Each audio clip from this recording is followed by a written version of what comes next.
수백여 년 전부터 세계 곳곳에서 일어난 지진은 엄청난 피해를 남기고 있는데요. 오랜 시간 대규모 지진이 발생하지 않아서 안전지대로 여겨지고 있는 한반도도 어느 날 갑자기 지진이 발생할 가능성을 배제할 수가 없습니다. 이처럼 한반도에 지진이 일어날 가능성과 지각 구조에 대한 연구에 평생을 힘써온 과학자가 있습니다. 오늘 주민피플에서 직접 만나보겠습니다. 서울대학교 지구환경과학부의 이기화 명예교수 나와주셨습니다. 어서 오십시오. 안녕하세요. 예, 반갑습니다. 반갑습니다. 자, 이 교수님께서는 이 지진학에 있어서 우리나라의 최고로 제가 듣고 들어왔습니다. 제 이 자리에. 그렇다면 이 특별한 이 연구를 평생 하려면은 어렸을 때 좀 어떤 계기가 있었거든요. 예. 언제부터 이렇게 지진학에 관심이 있으셨는지요? 제가 고등학교를 광주에서 다니는데요. 예. 그때 1950년대 말에 국제 지진 관측이라는 그런 보고서가 나와서 그걸 읽어보고 이 지구에 관한 그 물리적인 현상이 참 재미있다. 그런 생각을 했었는데 예. 국내에는 그 지진을 연구하는 그런 환경이 안 돼서 70년에 제가 미국에 가서 피츠버그 대학에 제 지도교수인 파일런트 교수 연구실에 들어가서 그때 지진을 공부하기 시작했습니다. 예. 네, 고등학교 때 보고서를 보고 좀 네. 놀라운데요. 이 지진학 연구자로서, 지진학의 대가로서 사실 가장 주의 깊게 보고 계신 지진 활동은 어떤 겁니까? 지진 하나하나가 지구 내부에서 일어나는 현상을 나타내기 때문에 다 우리가 주의 깊게 봐야 되지만은 국내 한국 지진학자로서 내가 관심을 가진 것은 78년에 서울대학교 왔는데 그때 우리나라 지진이 별로 안 난다고 인식이 돼 있었습니다. 그런데 이제 우연하게 저 원자력 발전소의 그 지진 평가 보고서인 보고서를 읽다가 일본 학자들이 우리나라 그 삼국사기 같은 고려사 혹은 조선왕조실록에서 1600여 개의 지진 기록을 그 수집해서 편집한 걸 보고 예. 제가 큰 충격을 받았습니다. 우리나라에 이렇게 많은 지진이 발생했구나. 그래서 그 지진들의 그 진앙이라든가 혹은 규모 이런 걸 결정하는 작업이 매우 중요하기 때문에 결국은 가장 내가 그 주의 깊게 관찰한 지진은 우리 한국에서 발생한 지진이라고 봐야 되겠죠. 예, 아무래도 그렇죠. 그럼 생각보다 이 사료에서 이 지진의 역사가 발견된 게 얼마 안 됐군요.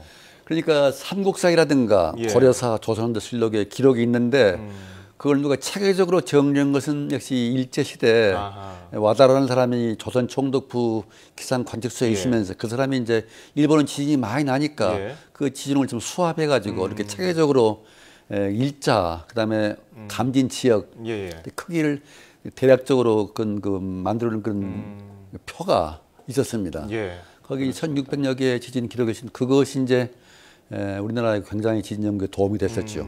그렇게 한반도에서도 기록이 있었는데 요즘에 전 세계에서 이 불의 골이라고 불리는 환태평양 조산대 여기서 지진이 크고 작은 게 발생하지 않습니까? 네. 얼마 전에 이제 네팔에서 7.8, 칠레에서 8.3 엄청난 강진인데 우리나라는 상대적으로 예전의 기록은 있지만 그렇게 강진이 대륙에서 발생하지 않았단 말이에요. 어떻습니까? 전 세계적으로 지진이 안 나는 곳은 없습니다. 네. 그러나 이제 판구지론에 의하면은 전 세계에서 98% 정도의 지진 에너지가 소위 그 판의 경계인 환태평양이라든가 예. 그다음에 이제 그런 데서 발생하는데 우리나라는 이제 지진이 이렇게 많이 발생하지는 않지만은 그래도 지진 기록을 보면은 그 과거에 많은 지진들이 발생했기 때문에 예. 상대적으로 판의 경계인 칠이라든가 하고 일본에 비해서는 낮지만은 우리나라도 결코 지진 안전 지역이 아닙니다. 네, 그렇군요. 사실 요즘 뭐 영화를 비롯해서 또 드라마에서도 지진 관련해서 한반도에 지진이 일어날 수 있다는 얘기들을 전하고 있는데 만약에 한반도에 정말 우리나라에 지진이 발생한다면, 대규모 지진이 발생한다면 어느 정도 수준의 어떤 규모 정도로 피해를 일으킬까요? 그 홍성 지진이 규모가 5.0이었습니다. 그때 그 재산 피해가 당시 시가로 한 5억쯤 됐는데 우리나라에서 발생 가능한 가장 큰 규모 지진은 대략 규모 6.7로 보는데 그 지진은 홍성 지진보다 에너지가 한 350배쯤 높습니다. 그래서 그런 지진이 발생하고 또 지진의 그 규모하고 에너지하고 그 피해하고 비례한다고 할 때에 6.7 정도의 지진이 나면은 대략 한 1,800억 정도의 피해가 홍수형 지역에서 발생한다고 볼 수 있는데 네. 만약 그런 지진이 이제 홍성이 아니고 서울이라든가 주요 산업단지 인구 밀접한 지역에 나오면 그 피해는 정말로 상상하기 어렵습니다. 예. 네. 근데 이에 대한 대비책은 좀 잘 마련이 돼 있다고 볼 수 있나요?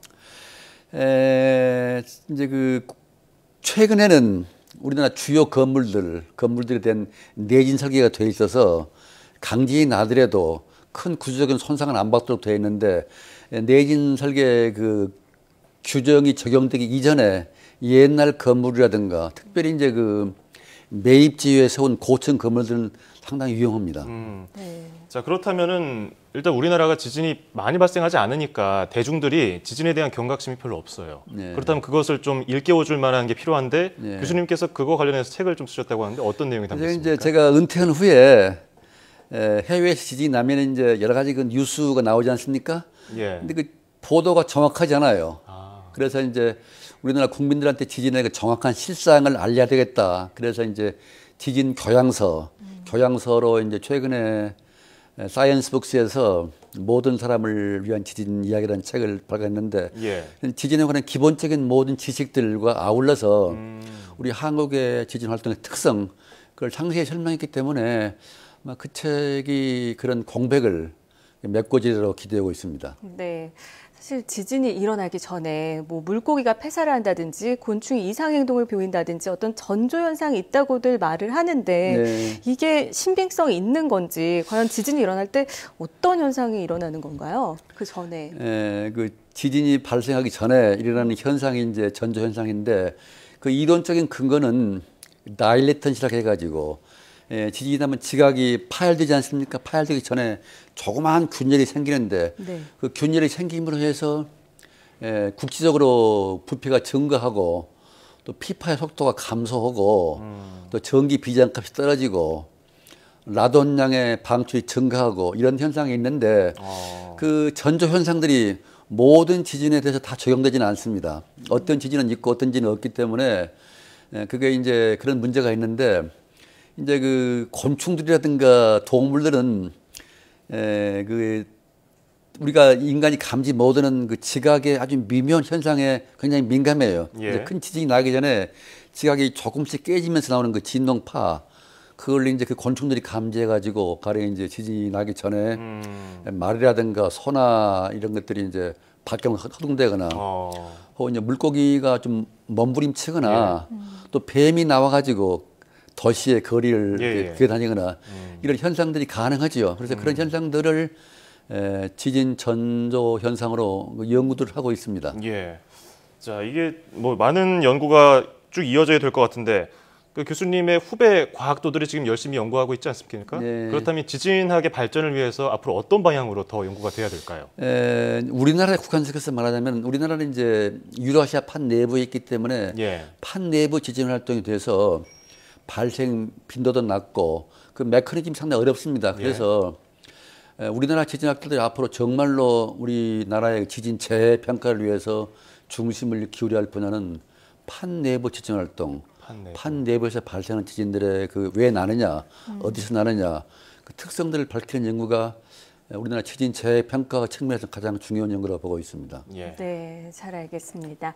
자, 우리나라도 지진의 안전지대라고 단정 지을 수 없는 만큼 만약의 상황을 철저히 대비를 해서 내진 설계가 안 된 건물이나 부실 건물을 보완하는 것이 그 무엇보다 중요해 보입니다. 자, 지금까지 한국과학계 최고의 지진학 박사 서울대 지구환경과학부 이기화 명예교수와 함께했습니다. 오늘 말씀 고맙습니다. 고맙습니다.